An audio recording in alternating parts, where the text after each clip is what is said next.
네, 하나님의 말씀은 디모데후서 1장 16절에서 18절입니다.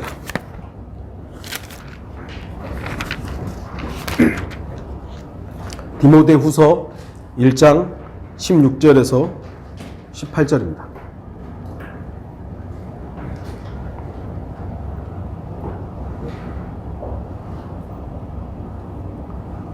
디모데후서 1장 16절에서 18절 제가 읽도록 하겠습니다.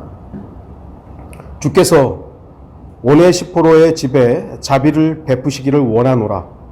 이는 그가 종종 나에게 생기를 돋워주고 나의 사슬에 매인 것을 부끄러워하지 아니하였으며 오히려 그가 로마에 있을 때 열심히 나를 찾아 만났습니다. 그 날에 주께서 그로 하여금 주의 자비를 얻게 하시기를 원하노라. 그가 에베소에서 얼마나 많은 것들로 나를 섬겼는지 내가 잘 아느니라. 오늘 말씀의 제목은 나는 다른 성도들에게 어떤 그리스도인인가? 나는 어떤 다른 성도들에게 나는 어떤 사람으로, 어떤 그리스도인으로서 비춰지고 있는 것인가? 성경에는 수많은 사람들이 나옵니다. 그 중에 많이 알려지지 않았지만 우리에게 아름다운 섬김의 본을 보여주고 있는 사람들도 있습니다. 뭐 다윗, 아브라함 그러면 막 대단하게 알려져 있고, 그런데 오늘 뭐 오네시포로 들어보긴 했는데 사실은 조금은 낯설 수 있는 그런 사람입니다. 오네시포로는 오늘 본문 디모데후서에만 등장합니다. 오네시모라는 사람은 있습니다만 오네시포로 같은 사람이 것 같지는 않아요. 그래서 많은 사람들에게 다소 낯설 수 있는 여겨질 수 있는 그런 이름입니다. 하지만 그의 행동과 섬김의 삶은 우리들에게 많은 것을 일깨워주기에 충분합니다. 짧게 이렇게 등장하는 이 형제가, 이 그리스도인이 우리에게 많은 교훈과 조언을 권면을 하고 있다고 볼 수 있습니다. 오네시포로는 사도 바울이 절망과 슬픔에 빠져 있었을 때 생기를 돋워주고 있는 그런 많은 섬김을 했습니다. 오네시포로라는 이름은 유익을 가져다 주는 자, 유익한 이라는 의미를 가지고 있습니다. 그 이름이 유익을 가져다 주는 유익한 사람인 것이에요. 오네시포로는 그 이름에 합당하게 자신의 행동을 나타내었습니다. 사도 바울이 디모데후서를 기록하던 시기는요, 사도 바울이 가장 힘든 시기였습니다. 2장 17절에서 18절을 보시면, 디모데후서 2장 17절에서 18절 보시면 그들의 말은 종창처럼 퍼져 나갈 것이며 그들 가운데는 후메네오와 필레토가 있느니라. 그들은 진리에 관해서는 정도를 벗어나서 부활이 이미 이루어졌다고 말하여 어떤 사람들의 믿음을 뒤엎고 있느니라. 디모데가 지금 목회하던 에베소 교회 안에 후메네오와 필레토라는 사람들이 있었습니다. 그들은 교회 안에 거짓 교리를 확산시킴으로써 문제를 일으켰습니다. 그 대표적인 게 뭐냐? 부활이 이미 이루어졌다. 이것이죠. 이것이 종창처럼 퍼져나간 것이에요. 그래서 많은 사람들의 믿음을 뒤엎어버린 것입니다. 지금 사도 바울은 편지를 쓰면서 이 부분에 대해서 너무 마음이 아픈 것이죠. 또한 그 시기에 사도 바울은 아시아에 있는 모든 사람들이 자신을 버렸다고 고백을 합니다. 1장 15절을 보시면 아시아에 있는 모든 사람이 내게서 떠난 이것을 내가 아나니, 하나님의 사역을 하는, 하나님께 쓰임받고 있는 사도 바울이 하나님께 쓰임받고 복음의 사역을 하고 있는데 위험에 처해진 거예요. 사슬에 묶여서 죄인처럼 감옥에 갇힌 것이죠. 그랬더니 아시아에서 사도 바울을 아는 사람들이 저 사람이 이제 하나님께서 사용 안 하시나 봐. 다 떠나버린 거예요. 관계를 끊어버린 것이죠. 게다가 디모데후서 4장 10절 11절 보시면 데마는 이 현 세상을 사랑하여 나를 버리고 데살로니가로 갔고 크레스케는 갈라디아로 디도는 달마티아로 갔으며 누가만 나와 함께 있느니라. 마가를 데리고 오라. 그는 내 사역에 필요한 사람이니라. 누가와 마가는 유익한데 나머지 뭐예요? 데마. 세상을 살아서 가버렸어요. 분명한 이유는 모르지만 크레스케, 디도는 또 다른 지역으로 가버린 겁니다. 함께 해야 될 사람들이. 누가만 남았던 것이죠. 뿐만 아니라 그는 현재 감옥에 수감되어 있었기 때문에 자유로울 수가 없었습니다. 복음을 전할 수 없었을 뿐만 아니라 남겨진 일은 혹독한 신문과 죽음이 자신을 기다리고 있다는 것을 감지하고 있었던 것입니다. 아, 이제 내 생애가 거의 다 됐구나. 그럼에도 불구하고 이와 같은 암울한 시기에 오네시포로라는 형제는 그 이름의 의미에 합당하게 사도 바울에게 매우 소중한 친구이자 형제였던 것입니다. 정말 절망의 시기였어요. 지역교회에서 들려오는 너무나도 안타까운 소식과 함께 사역과 어떤 식으로든 동참했던 많은 아시아에 있었던 사람들이 떠나버린 거예요.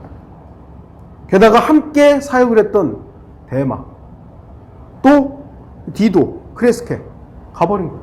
누가만 있다. 본문을 통해 그가 과연 어떤 인물이었는지 더듬어 보는 것은 오늘날과 같이 참으로 암울한 시대를 살아가는 우리 그리스도인들에게도 도전이 될 것입니다. 그리고 우리 자신의 모습을 돌아볼 수 있는 기회가 될 수 있을 것입니다. 나는 어떤 그리스도인인가? 나는 다른 성도들에게 어떤 그리스도인으로서 존재하는 것인가? 오네시포로는 유익하고 귀한 그리스도인으로서 좋은 귀감이었던 것이 틀림없습니다. 오네시포로는 다른 그리스도인들에게 참으로 귀감이 되는, 본이 되는 그런 사람이었습니다. 16절을 보도록 하겠습니다. 주께서 오네시포로의 집에 자비를 베푸시기를 원하노라. 이는 그가 종종 나에게 생기를 돋워주고. 오네시포로의 특징은 참 긍정적이고 친절하고 배려심이 많은 사람이었습니다. 사도 바울은 오네시포로라는 형제가 자신에게 종종 생기를 돋워주었다고 말합니다. 그의 배려심은 일회적이거나 일시적인 행위가 아니었습니다. 그러니까 한 번, 아주 가끔, 그것이 아니라 종종, 이따금씩, 자주, 이런 얘기죠. 그의 친절함은 지속적으로 나타났던 것입니다. 아마도 그리스도인으로서 친절과 배려가 몸에 배어 있었는지도 모릅니다. 그리스도인들은 친절해야 된다. 배려심이 있어야 된다. 그것이 인위적으로 난 그리스도이니까 이렇게 해야 돼가 아니라 주님으로 인해서 사람들을 친절하게 대하고 배려심 있는 행동들이 나오는 것은 어떻게 보면은 그리스도인이기 때문에 나타나야 하는 부분이지, 나는 그리스도인이기 때문에 저 사람을 이렇게 의도를 가지고 하면 다 드러나요. 사실은 주님을 섬기듯 주님께 대하듯 사랑하는 사람을 대하듯 친절하고 배려심 있게 한다면 그것이 사람들에게 보여지는 것이죠. 저 사람은 다르다. 저 사람은 다르다. 여기서 생기를 돋워주다라는 말은 헬라어로 아나스코라는 말인데요. 시원하게 하다, 상쾌하게 하다, 긴장을 완화시켜준다, 편안하게 하다, 이런 뜻이 있습니다. 오네시포로는 암울한 시기에 있는 바울에게 있어 참으로 신선하고 새롭고 편안한 동역자였습니다. 어떤 사람하고 함께 있으면 불편한 사람들이 있죠. 어떤 사람하고 있으면은 이게 도대체 왜 있는지 잘 모르는 그런 사람이 되어서는 안 되죠. 함께 하고 싶고, 저 사람하고 얘기하다 보면 힘이 솟고, 저 사람하고 얘기하고 같이 있다 보면 편안하고, 그런 그리스도인이 되어야 될 것이죠. 저는 물론 여러분들과 마찬가지일 겁니다. 세상 사람들하고 있으면요 정말 불편해요. 정말 불편해요. 하는 얘기들이 다 다르고, 왜 이렇게 사람들은 세상 사람들 했던 얘기 또 하고 했던 얘기 또 하고 했던 얘기 또 할까요? 물론 하나님도 여기에 보면 했던 얘기 또 하고 했던 얘기가 또 하고 계속 그래요. 그러나 이건 생명이에요. 하나님의 말씀은 생명이에요. 그런데 세상 사람들 했던 얘기 또 하고 했던 얘기 또 하는 그건 생명이 아니에요. 그러니까 너무 쉬워요 막. 그런데도 우리가 어쩔 수 없이 일을 하고 생활을 해야 되니까 함께 해야 되죠. 근데 불편해요. 편하지가 않아요. 어찌 보면 그것이 정상이죠. 아까 우리 주찬 형제가 기도됐습니다. 세상은 우리를 좋아하지 않아요. 세상이 우리를 좋아한다면 그건 뭔가 우리가 세상에 푹 빠져 있다는 얘기죠. 주의해야 되는 것이죠. 오네시포로는 사도 바울이 에베소에 있었을 때 그를 다방면으로 섬기고 대접하고 필요를 채워주었습니다. 18절을 다시 보시면 맨 마지막에 그가 에베소에서 얼마나 많은 것들로 나를 섬겼는지 내가 잘 아느니라. 디모데에게 지금 편지를 쓰면서 오네시포로가 많은 일들로 이렇게 섬겼다. 오네시포로는 그곳에서 하나님의 일꾼인 바울이 편안하게 일할 수 있도록 뒤에서 여러 가지 모양으로 뒷바라지하면서 섬겼던 것입니다. 그렇게 한 것은 오네시포로 한 사람만이 아니었던 것 같습니다. 그의 집안이 모두 그와 함께 이러한 모습으로 부지런히 바울을 섬겼다라고 짐작할 수 있습니다. 이 부분에서 16절을 한번 보시면, 다시 한번 보시면 오네시포로의 집에 그러잖아요. 오네시포로에게가 아니라 오네시포로의 집에 원하노라 이거예요. 그렇다면 한 사람이 아니라는 것이죠. 그 집안 사람 전체가 어떻게 보면 사도 바울과 연관해서 정말 많은 것으로 섬기고 유익을 주고 생기를 보도주고 이런 부분이 있었다는 것을 우리가 유추할 수 있는 것입니다. 그뿐만 아니라 오네시포로는 로마에 수감되어 있는 사도 바울을 돕기 위해 대범하게도 에베소를 떠나 사도 바울이 있는 로마에까지 먼 거리를 가서 그를 만났고 그를 섬겼던 것입니다. 17절에 나오잖아요. 로마에 있을 때 열심히 나를 찾아 만났습니다.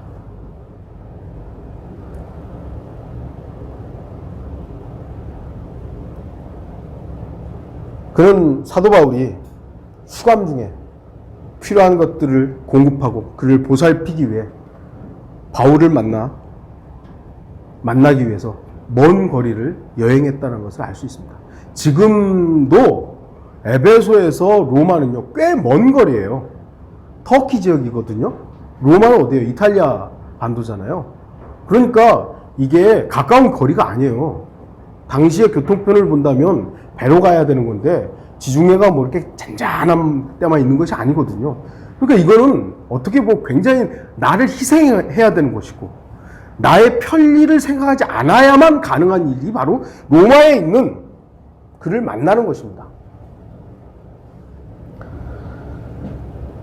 이러한 그의 귀한 모습들, 섬김은 참으로 어려움 중에 있던 사도 바울의 큰 위안이 되었던 것입니다. 사도 바울은 그래서 오네시포로를 통해서 생기를 얻었다고 말한 것입니다. 힘을 얻고 시원했고 유익이 있었고 편안했던 것입니다. 나는 과연 어떠한가? 나는 어떤 그리스도인가? 나는 얼마나 친절하고 다른 성도들을 배려하고 있는가? 나는 과연 예수 그리스도께서 하나님께 주신 은혜와 자비에 따라 섬김과 베풀음을 아끼지 않으며 다른 지체들에게 생기를 돋워주고 있는 것인가? 어떤 그리스도인과 함께 있으면 힘이 나고 편안하고 그와 어떻게든 좀 더 있고 싶은데 어떤 그리스도인과 만나면 불편하고 그 사람의 말 하나하나에 상처를 입고 나는 어떤 그리스도인가? 다른 형제자매들에게 특히 어려움에 처해 있는 지체들에게 베품과 섬김에 인색하고 다른 이들을 불쾌하게 하고 불편함을 느끼게 하는 그런 지체는 아닌가? 자신의 것만을 추구하는 개인적인 사람에게는요, 이러한 베품, 친절, 배려를 찾아볼 수 없습니다. 나에게만 집중하는 사람. 내가 그렇게 받아야만 한다고 생각하는 것이지 내가 그 친절을 베풀어야 된다고 생각하지 않아요. 왜요? 내가 중심이니까. 자신에게 집중하는 사람은 다른 성도들의 불편을 배려하지 않습니다. 그러나 나가 아니라 그리스도께 집중하는 사람은 예수 그리스도께서 나에게 베푸신 은혜와 자비를 알기 때문에 다른 형제자매를 배려하고 존중하고 섬기는 것을 아끼지 않습니다. 저는 여러 가지 형태로 그런 자매들, 형제들에 대해서 소식을 듣고 알고 있습니다. 샌프란에서도 그런 소식들을 들을 때마다 저는 너무 감사해요. 물론 우리 지체들도 마찬가지지만 지금까지는 우리 형제 자매들이 잘하고 있어. 근데 그것이 앞으로 우리는 어떻게 또 연단을 받을지 모르는 상황들이기 때문에 이러한 마음들을 지속적으로 가지셔야 돼요. 형제 자매들을 더 관찰하고 뭐가 불편하지? 뭐가 필요하지? 이런 것들을 서로 관심 있게 바라봐야 되는 거죠. 나한테 집중하는 사람은 그게 안 보여요. 왜 저 형제는 나한테 이렇게 불편하게 하지? 이런 것만 보이죠. 저는 우리 형제 자매들이 나한테 집중하는 것이 아니라 자기 자신에게 집중하는 것이 아니라 예수 그리스도에 집중하고 그 예수 그리스도를 바라볼 때 그 투영된 지체들이 보이는 것이죠. 그러면 형제가 오늘은 얼굴이 좀 어두운데 무엇이 문제일까? 저 자매가 조금 더 관심 머리가 좀 바뀌었네? 아니면 옷이 좀 바뀌었네? 이런 것들은 뭐 다른 것이지만 그들의 상황과 그들의 여건들을 관심 있게 살펴보는 것은 필요한 부분들이죠. 오네시포로가 사도 바울을 그렇게 배려 있게 관심 있게 바라보지 않았다면 이런 섬김, 생기를 돋워주는 그 부분들이 있을 수 없었을 것입니다.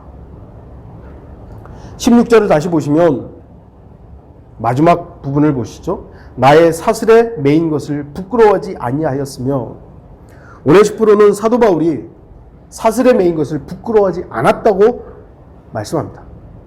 이것은 사도 바울의 어려운 상황을 외면하지 않고 다른 사람들의 눈을 의식하지 않은 채 사도 바울을 돌아보았음을 나타내는 것입니다. 사도 바울이 왜 감옥에 간 거죠? 왜 이렇게 사슬에 묶인 것이죠? 복음 때문이죠. 예수 그리스도를 선포하고 그러다 보니까 이방인들로부터 동족으로부터 강도들의 위협도 있었고 여러 가지 어려움 속에서 결국은 복음 때문에 죄인이 된 거예요. 그리고 갇힌 거예요. 사람들은 왜 갇혔는지에 관심이 없어요. 그냥 갇혔다는 것에 대해서 비난하는 것이죠. 그러나 오네시포로는 그런 비난에 사람들의 눈을 의식하지 않고 사도 바울을 돌아본 것입니다. 하나님의 복음 사역 때문에 감옥에 갇힌 사도 바울을 멀리하고 등진 많은 사람들이 있었습니다. 심지어 그의 사역을 시기하여 오히려 자신의 사역에 그 사실을 이용했던 사람들과도 큰 대조를 이루는 것이 오네시포로죠. 빌립보서 1장 15절 16절 보시면 어떤 사람들은 심지어 시기와 다툼으로 그리스도를 전파하며 또 어떤 사람들은 선한 뜻에서 전파하니 저들은 나의 갇힘의 고난이 더해질 줄로 짐작하여 순수하지 못하게 다툼으로 그리스도를 전파하나. 그러니까 사도 바울이 전한 예수 그리스도 때문에 사도 바울이 감옥에 갇혔어요. 그래서 사도 바울이 복음 때문에 갇혔으니까 복음을 전하면 사도 바울은 더 어려움에 처해질 거야. 이런 이상한 생각을 가지고 복음 전했던 사람도 있는 것이죠. 납득이 안 가지만 그거 말씀이잖아요. 시기와 다툼으로 그리스도를 전파했던 것도 있었습니다. 물론 사도 바울은 이렇게 또 정의하죠. 어떤 식으로든지 그리스도가 전파되면 그걸 됐다고. 자기 자신을 다 내려놓고 그리스도만, 예수 그리스도만 전파된다면 나는 상관없다고. 침례 요한이 그랬죠. 나의 쇠잔하는 것이 그리스도의 융성이라면 난 괜찮다고. 오늘날 이와 같은 자세를 갖는 사람들이 과연 몇이나 될까요?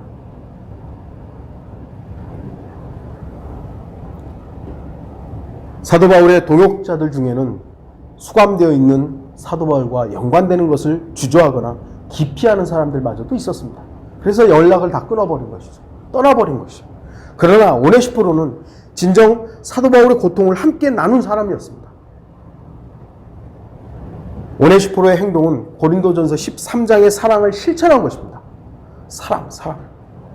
사랑은 물론 말도 중요하고 언어도 중요하지만 중요한 건 실천이죠.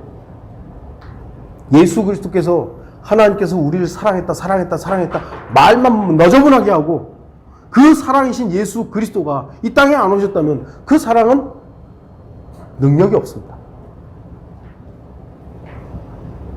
복음을 위해 고난을 겪는 친구를 위해 자신의 평안함과 유익을 구하지 않고 생명의 위협을 무릅쓰고 사도 바울의 편에 서서 먼 길을 마다하지 않고 삼엄한 감시 가운데 있는 사도 바울을 찾아 그의 필요를 채워주고 신실하게 그를 도왔던 그 오네시포로.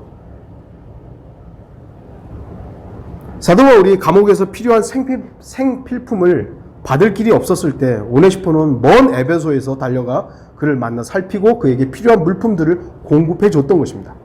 오늘날은요, 죄수들이 감옥에 갇히면 누가 먹여주죠? 우리 세금이에요. 우리 세금으로. 물론 그 안에서 뭐 노동도 한다 그래요. 그래서 거기서 번 돈을 또 이렇게 모아가지고 나오는 사람들도 있습니다만 그들의 먹고 자고 하는 부분은 세금으로 하는 거예요. 그런데 우리나라 조선 말까지만 해도요, 죄인들은 죄수가 들어가면요, 밖에 있는 사람들이 다 그 지불을 해야 되는 거예요. 돈이 없으면 그 안에서 굶어야 돼요. 저는 그게 맞다고 생각하는데 좀 많이 바뀌었죠.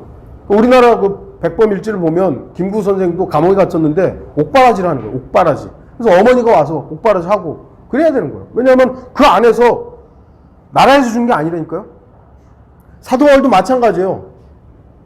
옥에 갇혔다고 해서 누군가가 막 먹여주는 것이 아니라 누군가의 도움이 있어야만 사도 바울은 그 안에서 생활할 수 있었던 거예요. 그 일을 누가 한 거죠? 오네시포로가 한 겁니다. 그는 참으로 대범하고 큰 사람이었으며 줄 알고 섬길 줄 아는 사람이었습니다. 그는 사도 바울에게 어떻게 비춰졌겠습니까? 유익한 사람이다. 정말 그리스도인의 본이 되는 사람. 그러니까 성경에 남아있죠. 그러니까. 감옥에 갇힌 사도 바울을 부끄러워하지 않고 그와 연관되어지는 것을 마다하지 않고 그를 헌신적으로 찾아 섬긴 오네시포로, 이 형제를 통해 우리는 하나님의 훌륭한 일꾼들 중, 특히 형제들 중에 하나님의 사역으로 인해 슬픔과 고통에 쇠사슬에 묶여 괴로워하는 형제들을 볼 때마다 우리는 그들을 찾아가 돕고 격려하고 섬기는 일을 회피하거나 주저해서는 안 되는 것입니다. 그들의 필요를 채워주고 도움을 주며 친절과 격려로 배려하고 섬기기를 아끼지 않는 사람들이 되어야 합니다. 하지만 오늘날은 복음 때문에, 예수 그리스도 때문에 어려움을 겪고 감옥에 갇히는 경우가 거의 없습니다. 우리가 아는 누군가가 복음을 전하다가 감옥에 갇혔다. 우리는 그를 외면하면 안 되죠. 도와야 되고 찾아서 격려해야 됩니다. 그런데 우리나라는 지금 그것 때문에 감옥 가는 목사가 있나요? 반정부 운동하다가 감옥에 가거나 뭐 정권 타도한다고 하다가 감옥에 가는 목사는 있어도 복음 때문에 가는 건 아니에요. 근데 자기들은 복음 때문에 그랬다고 생각을 하죠. 착각을 하죠. 옛날에 문익환 목사나 이런 사람들 뭐 이렇게 민주운동하고 뭐 하다가 감옥 갔어요. 그게 주님하고 무슨 상관이 있어요? 요즘에 무슨 전광훈 목사 뭐 반정부 운동하다가 감옥 갔어요. 그게 도대체 주님하고 무슨 상관이 있어요? 오히려 오늘날은 개인적인 범죄와 비리로 인해 법의 판단을 받으면서도 자신이 마치 진리 때문에 고난받고 있는 것처럼 포장하는 자들이 너무 많은 거예요. 지난주에 어떤 형제님과 통화하면서 그런 얘기를 들었어요. 지역교회 형제가 이제 다른 지역으로 이사 가게 되면서 그 지역에 있는 성경침례교회 지체들하고 연락을 하고, 그러면서 방화동에 할아버지 목사가 이러이러한 일들이 있지 않느냐. 아니라고. 그러면서 그 형제를 오히려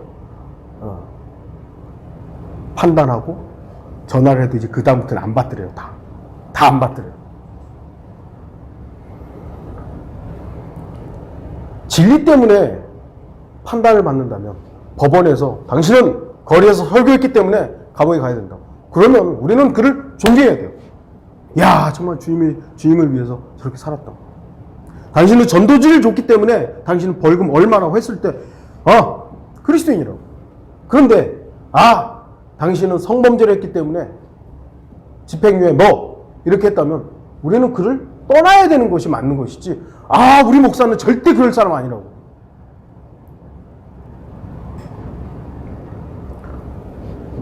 여러분들, 혹여 제가 어떤 범죄와 연관해서 어떤 고소 고발을 당했어요. 그러면 그것이 진짜일 수도 거짓말일 수도 있죠. 그렇죠?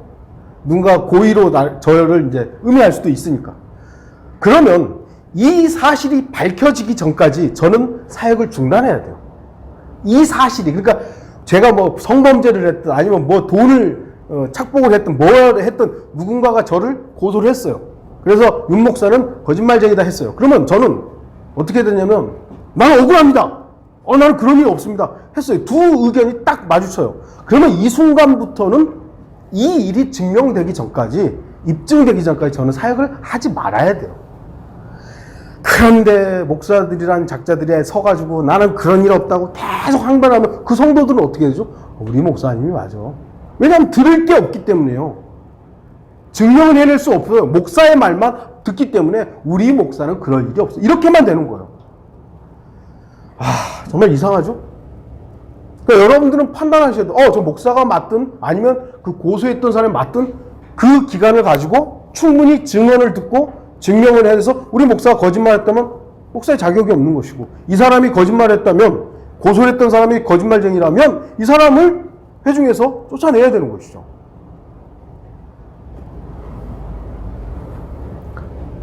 법의 판단을 받았음에도 불구하고 마치 자신들이 진리 때문에, 복음 때문에 고난받고 있는 것처럼 포장하는 사람들이 너무 많아요.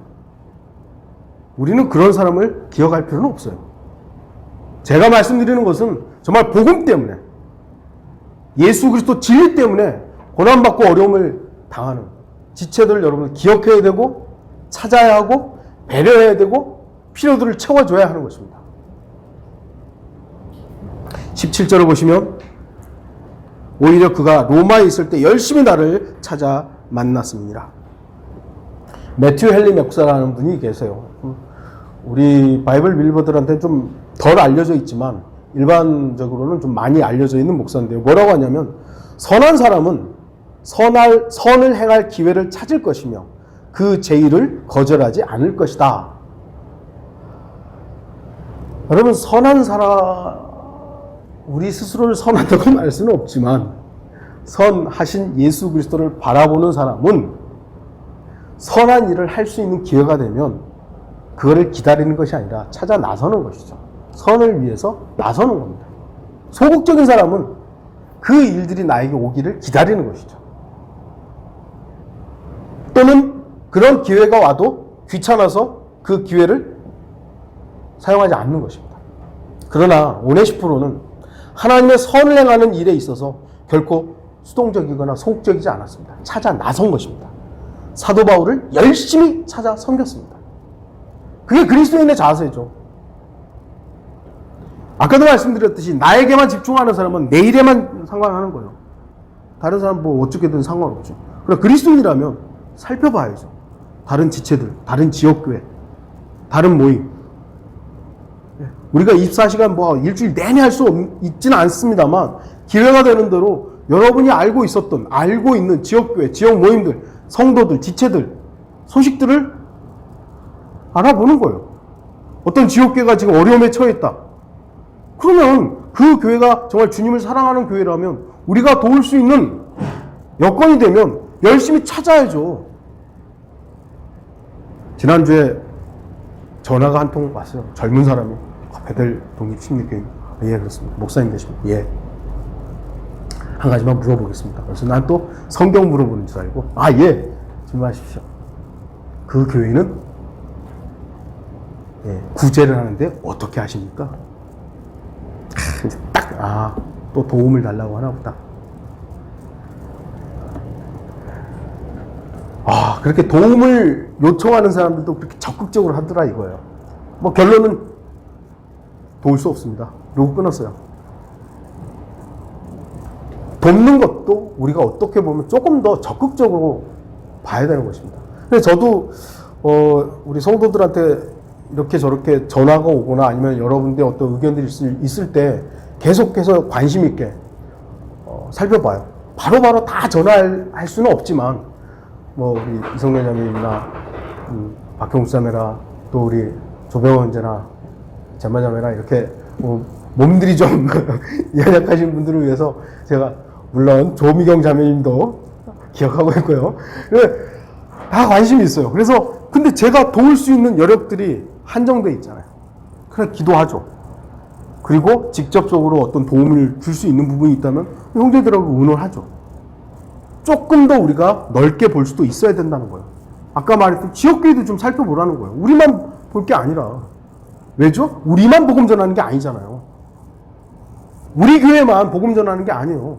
다른 지역에서도 다른 지역교회들도 복음을 전하는데 그 지역교회들이 어려움이 있다.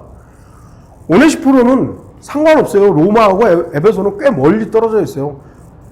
어떻게 하든 상관없이 그냥 생활할 수 있는 거예요. 자기의 편리함과 자기의 유익을 위해서. 그렇지 않았다는 것입니다.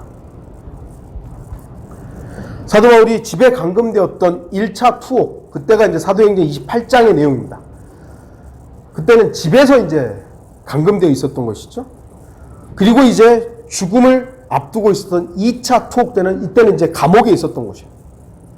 하지만 그는 동일하게 변함없이 사도 바울을 찾아 그를 만나고 열심히 섬겼던 것입니다.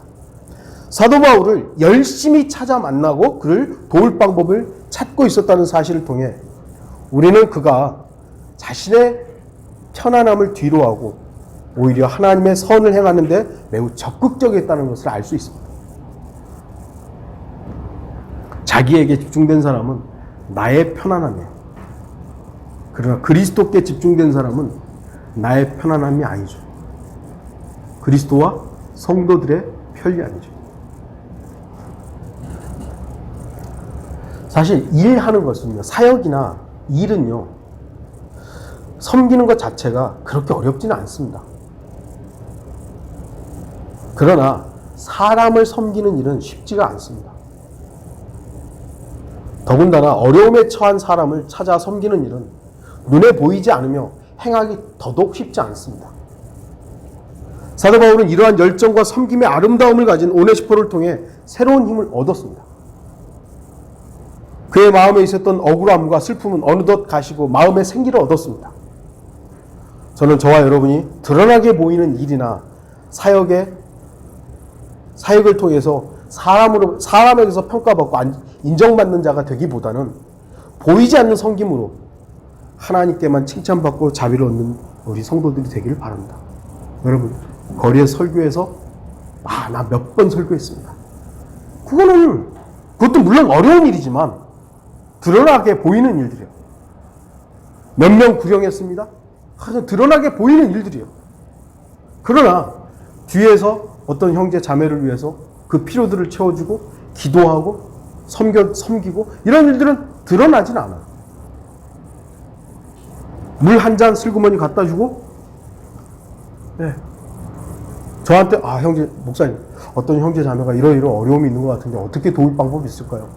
이런 부분들은 드러나지 않아요. 제가 우리 교회 어떤 형제님이 그렇게 저한테 얘기했어요. 안 하잖아요. 드러나지 않아요. 그러나 하나님께서 어떤 부분에 대해서 더 보실 것입니다. 혹 저와 여러분의 주위에 찾아내어 도와주거나 힘을 돋워주어야 할 그런 지체나 사역자가 없는지는 살펴봐야 할 것입니다.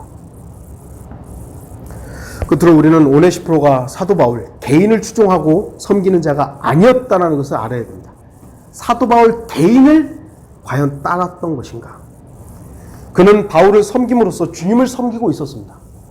그래서 사도 바울은 하나님의 일꾼으로서 오네시포로의 친절한 사랑과 헌신적인 섬김에 대해서 보답할 길이 없었기 때문에 자신이 오네시포를 위해서 할 수 있는 최선의 방법이 뭐였냐면 하나님께 의탁하는 것이었어요.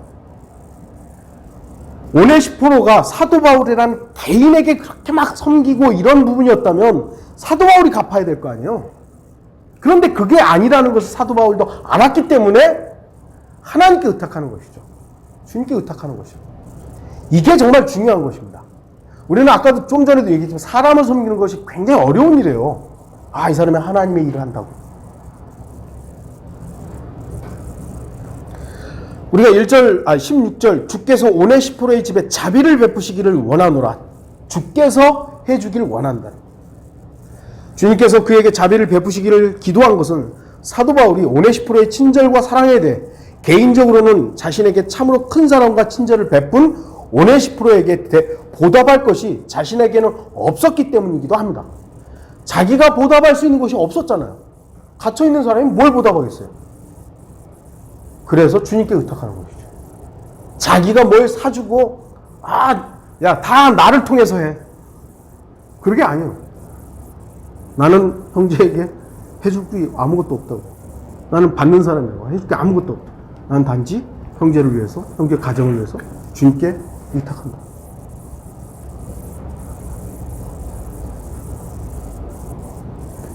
우리도 한때 제가 설교했던 바로 그러한 자세로 살았던 시기가 있었습니다. 정말 순수하고 보이는 대로 그대로 하나님의 사역자라고 믿었던 자를 사심없이 섬기고 존경하고 따랐습니다. 제가 여러분들의 섬김을 알고 저 역시도 정말 사심없이 정말 하나님 사용하시는구나. 그 결실이라고 생각했던 것들도 보았기 때문에 우리는 따랐고 존경했죠. 그러나 하나님께서는 그 기준을 그 사람 자체가 아닌 정말 주님을 사랑하고 섬기는지 알고자 하셨던 것입니다. 어리석었던 저는 한 인간, 특히 거짓말과 부도덕과 성범죄와 욕심으로 가득 찬 자의 정체를 발견하지 못하고 마치 하나님처럼 그를 믿고 따랐던 것입니다.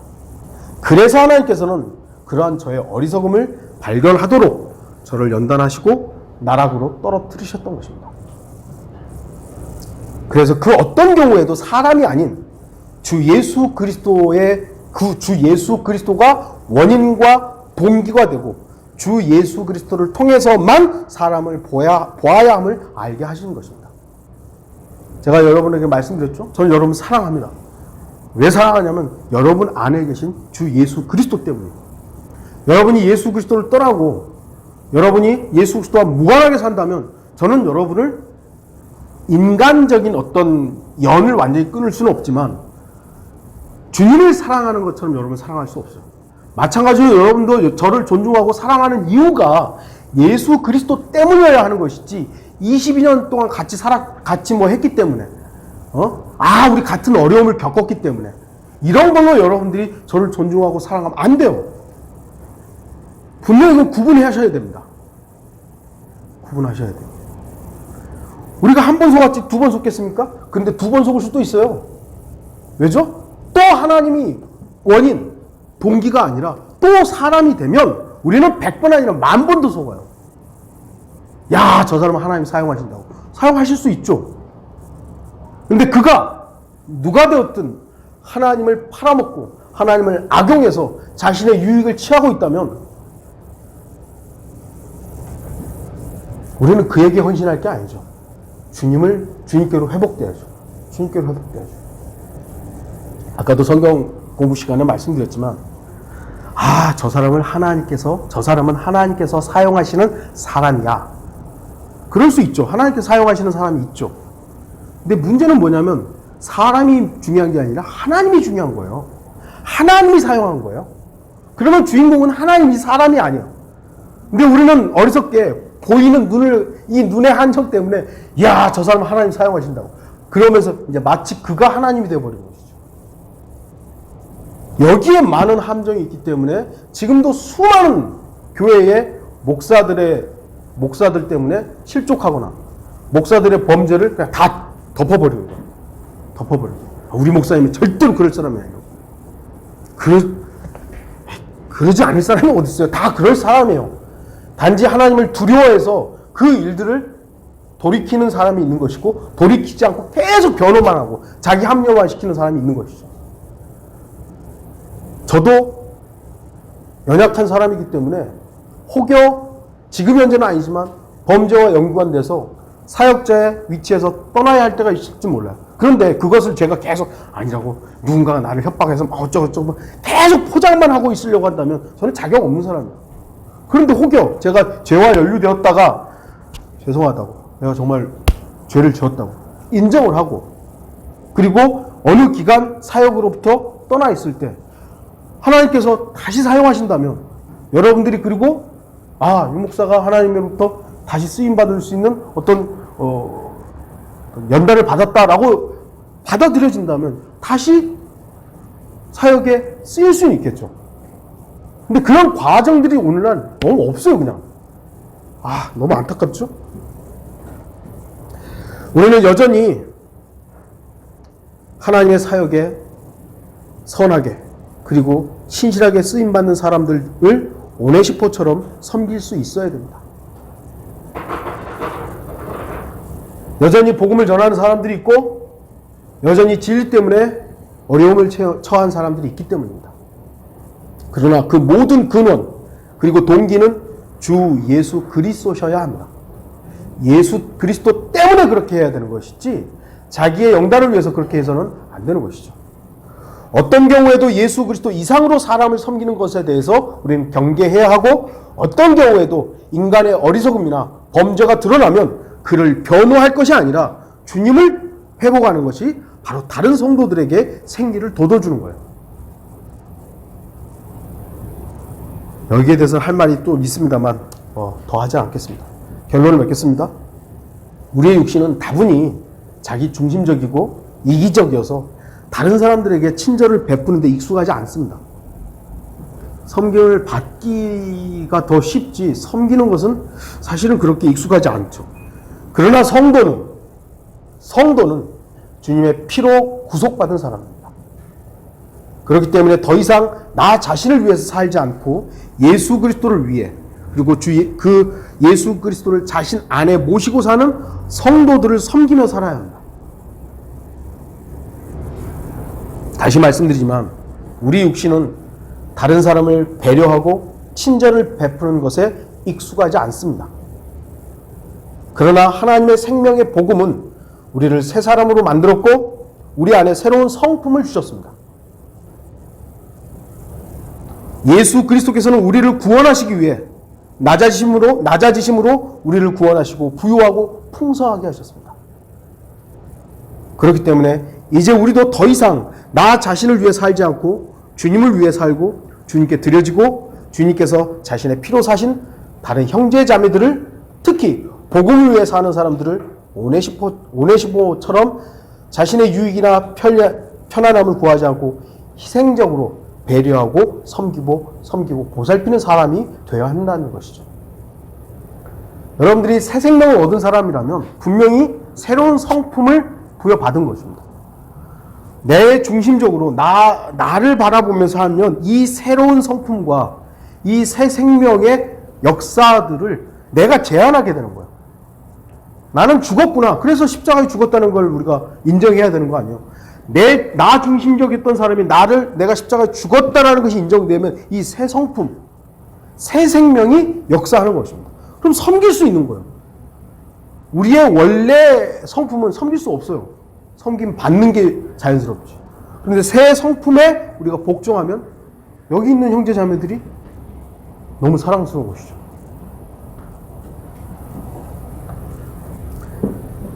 그리고 잊지 말아야 할 사실은 하나님께서는 우리가 한 사랑과 희생과 수고와 친절에 대해서 결코 잊지 않고 사도 바울이 오네시포를 위해 기도하는 바와 같이 넘치도록 갚아주시고 풍성한 자비를 베푸셔서 주님을 만나는 그날에 칭찬과 존귀와 영광을 입혀주시는 것을 잊지